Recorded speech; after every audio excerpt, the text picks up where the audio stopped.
وہ آدمی جس میں تنہائی میں اللہ کا ذکر کیا، اللہ کو یاد کرنے بیٹھ گیا، کوئی دیکھنے والا نہیں تھا، وہ تنہا تھا، حجرے میں تھا، اپنے بند کمرے میں تھا، اپنے رب کو یاد کیا۔ اللہ کی یاد کرتے کرتے اس کی آنکھوں سے آنسو ٹپکنے لگے، اس کی آنکھیں آنسو کا خراج دینے لگی۔ تو میرے اور آپ کے آقا و مولا نے فرمایا کہ یہ آنسو اتنے قیمتی ہیں، ان آنسوؤں کے بدلے میں قیامت کے دن اسے عرش الہی کا سایہ نصیب ہوگا، عرش الہی کا سایہ اسے نصیب ہوگا ان آنسوؤں کے بدلے میں۔ رومی علیہ رحمہ فرماتے ہیں جہاں پانی گرتا ہے وہاں سبزہ اگتا ہے، جہاں آنسو گرتے ہیں وہاں رحمت اترتی ہے۔ تو اس لیے جو اللہ کی یاد میں رونے کا لطف ہے اور اللہ کی یاد میں آنسو بہانے کا اجر اور صلہ رکھا گیا ہے، یہ گناہوں کو دھو ڈالتا ہے، یہ اندر کی صفائی اور ستھرائی کا سبب اور ذریعہ ہے۔ میرے اور آپ کے آقا و مولا نے فرمایا راتوں کی تنہائیوں میں اٹھ کے قرآن پڑھا کرو اور قرآن پڑھتے ہوئے رویا کرو۔ پھر فرمایا فَإِلَّمْ تَبْكُوا فَتَبَاكُوا، اگر رونا نہ آئے تو رونے کی کوشش کیا کرو۔ حضرت داتا گنج بخش علی حجویری سے ایک مرید نے کہا حضرت اگر رونے کی کوشش کریں پھر بھی رونا نہ آئے، فرمایا پھر اپنے مقدر پہ رویا کرو۔ تم اتنے سنگ دل ہو گئے ہو کہ تمہاری آنکھیں آنسوں کا خراج نہیں دیتی۔ جو رونا نہیں جانتا وہ اللہ کی رحمتوں کو اور اللہ کی کرم نوازیوں کو کیسے سمیٹ پائے گا؟ بچہ روتا ہے تو ماں دودھ دیتی ہے، جب بندہ اللہ کی حضور الہاؤ زاری کرتا ہے، عجز کرتا ہے، انکساری کرتا ہے تو اللہ کی رحمتوں کو جوش آتا ہے اور اللہ تعالیٰ کی رحمتیں اس پہ برستی ہیں اور اس کے نہ صرف گناہ معاف ہوتے ہیں بلکہ اللہ تعالیٰ اس کے گناہوں کو بدل کے نیکیوں میں تبدیل کر دیتا ہے۔ ایک فقیر تھا، ملنگ درویش، اللہ کا بندہ، اس کی عادت یہ تھی کہ اپنے ڈیرے پہ آنے والوں کو کھلاتا، ان کو پلاتا، ان کی ضروریات کا خیال رکھتا، لیکن کو مالی آسودگیاں نہیں تھی۔ ہوتا یہ تھا کہ بعض اوقات لوگ آتے تو ادھار لے کر کے وہ لوگوں کو کھلا دیتا۔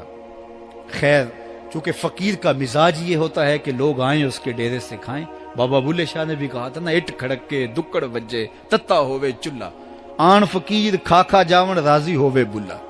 یہ فقیروں کا مزاج ہے، تو جو بھی آتا اس کے ڈیرے سے کھاتا اور وہ ادھار اٹھا اٹھا کے لوگوں کی ضروریات کو پورا کرتے رہتے۔ وقت آخر آ گیا، جن لوگوں نے ادھار دیا تھا وہ سارے تقاضا کرنے آ گئے۔ اب بابا جی کو کیا فکر لاحق ہے کہ یہ میرے مہمان اور میں ان کو کچھ پیش کرنے کی صلاحیت نہیں رکھتا۔ ایک بچہ تھا، وہ کچھ سامان بیچ رہا تھا، پتیسا بیچ رہا تھا یا کوئی اور چیز بیچ رہا تھا۔ اس نے گلی سے گزرتے ہوئے آواز لگائی، خادم کو کہے سے بلا کے لاؤ، کہا تم بیچ رہے ہو تو میرے مہمانوں کو کھلا دو۔ بچہ بڑا خوش ہوا کہ میں سارا دن گلیوں میں گھوم کے یہ پتیسا بیچنا تھا، اب یہ ایک جگہ ہی سارا فروخت ہو گیا تو یہ تو موج لگ گئی، میں جلدی گھر چلا جاؤں گا، میری ماں خوش ہو گئی۔ تو سارا ان مہمانوں کو کھلا دیا گیا اور اس کے بعد کہا بابا جی پیسے؟ کہا تم بیٹھ جاؤ، جب ان کو ملیں گے تو تجھے بھی مل جائیں گے۔ وہ بیٹھ گیا، 2 4 10 منٹ بیٹھا تو بچہ تھا، پھر کھڑا ہو گیا، بابا جی پیسے؟ کہا جب ان کو ملیں گے تو تجھے بھی مل جائیں گے۔ پھر آدھا گھنٹہ گزرا تو پھر اس نے کہا بابا جی پیسے؟ میری ماں میرا انتظار کر رہی ہے، ہمارے گھر کا چولہا اسی سے جلتا ہے، میں یہ پیسے لے کر جاؤں گا اور میری ماں کوئی ہنڈیا خریدے گی اور ہم شام کا گھر کا کوئی سلسلہ کریں گے۔ کہا بیٹا جب ان کو ملے گا تو تجھے بھی مل جائے گا۔ بچے نے رونا شروع کر دیا، یتیم بچہ تھا، اس کا سارا آسرا یہی تھا، اس نے رونا شروع کر دیا۔ جب بچہ رویا اللہ کی رحمت کو جوش آیا۔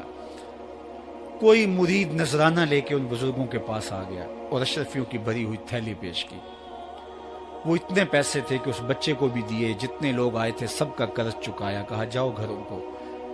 تو سب نے کہا بابا جی ہم صبح سے بیٹھے ہوئے تھے تو یہ نذرانہ دینے والا صبح سے نہیں آیا تو اب کیسے آ گیا؟ کہا صبح سے تمہارے اندر کوئی رونے والا نہیں تھا، ایک رونے والا آیا تو باقیوں کا بھی کام بن گیا۔ بعض اوقات کسی ایک شخص کی وجہ سے باقیوں کی خطائیں بھی معاف ہوتی ہیں۔ آج ہم اجتماعی طور پہ تا حد نظر اندر باہر اوپر نیچے اتنے لوگوں کے ہجوم میں اللہ کی بارگاہ سے یہ توقع رکھتے ہیں کہ مالک کتنے ہجوم میں کوئی ایک تو ہوگا جو تیرا لاڈلا ہوگا، کوئی ایک تو ہوگا جو تیرا بہت قریبی ہوگا، کوئی ایک تو ہوگا جس پہ تیری رحمتیں برسیں گی۔ تو مالک اس کے صدقے سے ہماری خطائیں بھی معاف کر دے، ہمارے گناہ بھی معاف کر دے۔ کوئی ایک رونے والی آنکھ مل گئی تو باقیوں کا بھی کام بن جائے گا۔ اٹھ فریدا ستیا تے میلا ویکھن جا، وت کوئی بخشیا مل جاوے تے تو ہی بخشیا جا۔ میرے مالک ہم سب کی خطائیں معاف کر دے، ہم سب سے درگزر فرما، اور ہم سب کے باطن کو ستھرائیاں دے دے، ہمارے اندر کو پاکیزگیاں دے دے۔ بہت وقت میں نے اور آپ نے صاحب گزار لیا، تیزی کے ساتھ زندگی بیت رہی ہے۔ میں اگر اپنے آپ کو دیکھوں تو میری زندگی کتنی بہاریں کاٹ چکی ہے۔ اگر آپ اپنے آپ کو دیکھیں، کوئی 60 سال، کوئی 20 سال، کوئی 25 سال، زندگی تیزی کے ساتھ گزر رہی ہے۔ بندہ جب سوچتا ہے کہ میں 40 سال کا ہو گیا ہوں تو آگے میری زندگی کے اگر 30 سال بھی ہیں تو 30 سال تو کافی ہیں، لیکن وہ پیچھے اگر پلٹ کے دیکھے تو 40 سال یوں گزر گئے جس طرح چٹکی بجائی جاتی ہے۔ جب چٹکی بجانے کے وقت میں 40 سال گزر گئے محسوس ہوتے ہیں، تو جو باقی 30 سال اگر ہوئے بھی، وہ تو گمان ہے میرا، وہ تو گمان ہے آپ کا، ہمیں تو ایک سانس کا بھی نہیں پتا۔ پوچھا گیا زندگی اور موت کے بارے میں کیا خیال ہے؟ کہا فجر پڑی ہے، پتہ نہیں ظہر پڑھ سکیں گے یا کہ نہیں۔ کہا اتنی لمبی امیدیں لگائے بیٹھے ہو، کہا ظہر پڑی ہے، پتہ نہیں عصر پڑھنے کا موقع نصیب ہوتا ہے کہ نہیں۔ کہا یہ بھی طول عمل ہے۔ ایک بولا عصر پڑی ہے، پتہ نہیں مغرب پڑھ سکیں گے یا کہ نہیں۔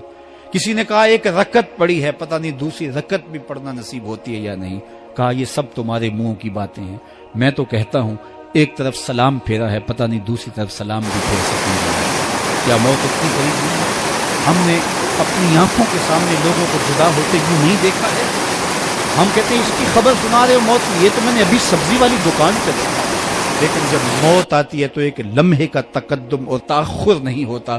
تو صاحب آئیے اپنی زندگی کو اللہ اور اس کے رسول کی راہوں پہ ڈالیں۔ آج وقت ہے، آج موقع ہے، آج توبہ کا دروازہ کھلا ہے، کل سب کچھ نہیں ہوگا۔ آج اس کی رحمتیں آواز دے رہی ہیں، آج وقت ہے، وقت پر کافی ہے ایک قطرہ بھی آب خوش ہنگام کا، جل گیا جب کھیت برسا می تو پھر کس کام کا۔ اب آئیے سنیے، اس کائنات کے اندر ہمیں وہ خواتین ملیں گی جو پردے کے پیچھے تھی، لیکن پردے کے سامنے ماں نہیں آئی، عبد القادر جیلانی آئے۔ ماں پردے کے پیچھے تھی، پردے کے سامنے فرید الدین گنج شکر آئے۔ ماں پردے کے پیچھے تھی، مہر و ماں نے بھی آنچل نہیں دیکھا، لیکن پردے کے سامنے کربلا میں حسین ابن علی آئے۔ تو یہ پردے کے سامنے آئے، وہ پردے کے پیچھے تھی۔ تو جب مائیں پردے کے پیچھے ہوں تو پھر بیٹے جو ہیں وہ پردے کے سامنے آ کے وہ نقش ثبت کرتے ہیں کہ جو لوگوں کے زندگی کے نقوش کو جو ہے وہ اجال دیتے ہیں اور تقدیر بدل دیتے ہیں۔ تو اس لیے ماؤں کی ذمہ داریاں گھر سنبھالنا ہے،